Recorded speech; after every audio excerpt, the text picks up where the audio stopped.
Would you, do you feel the pressure of putting in images a well-known bestsellers like this one on the set? No. No, I think, as a storyteller and as a filmmaker, you always feel some kind of pressure. We have so many pressures that we have to fight or resist or absorb on a minute-by-minute basis, because, you're dealing with so many things, and making a film is such a complex thing to do. So I kind of tend to say to myself, the book was always in my mind, always.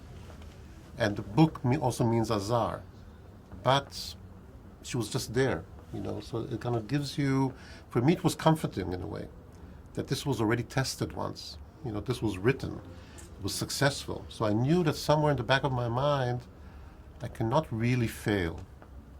That's what I felt, at least. So no pressure. I think it's, if there was pressure, it was a positive one. Okay. And were you afraid that the movie could be a messed up or a fiasco? Yes. I was afraid. That is why I wanted to know Eran before the film, before we come to any sort of agreement. One thing that made me less afraid was the fact that I watched his other films. I knew that Israel and Iran are both in the news all the time politically. I was hoping that Iran and I will bring another side to this. Governments fight and have wars with one another. The people bring peace and bring understanding. So I hope that Iran will take that message and take it to the world.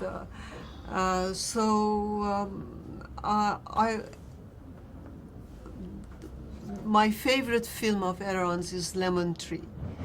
And I thought, if this man can go under the skin of a Palestinian woman and show both how oppressed she is, but not just oppressed, because we talk about Palestinians, we talk about victims. Although they are victims, they're also resilient. They also stand up, they're also independent. And he did all that. I thought, if he's kind to that Palestinian woman, he will be kind to my students. And the movie is also, like you said, a bridge between Israel and Iran in a terrible historic moment. We saw Israel in Gaza, we saw Iran. Yeah. Are you optimistic about what the culture, the art can do for the world? There was a Palestinian writer called Emil Habibi who wrote a play called The Optimist. It was basically about, the situation of most people in the world, which goes between optimism and pessimism, and you're somehow stuck in the middle. But I won't say I'm an optimist, because I'm an optimist, finally. I think that in the end, the good will prevail and the understanding will prevail. And at some point, somebody will understand that this doesn't make sense anymore. It has to stop. There's like three words. It has 4 words. It has to stop. And increasingly, every day that goes by doesn't make any sense anymore. But I think that makes you even stronger in the feeling that you have a duty as an artist to say what you have to say and to stand behind it and to promote it so it reaches more and more people. And, finally, maybe it will, it's like water runs deep. At some point, it will run deep. And you, what's your opinion about what art can do in this terrible moment?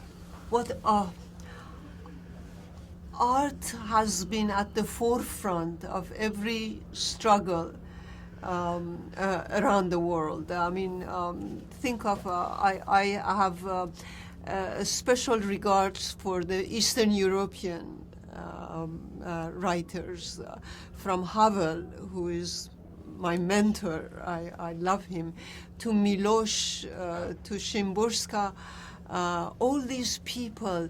You see, what a tyrannical regime does, it wants to take away from you who you are. And it wants to take away from you the truth of your being. It wants to restructure you as its puppet, you know. Yeah. And what art does, it tells the story.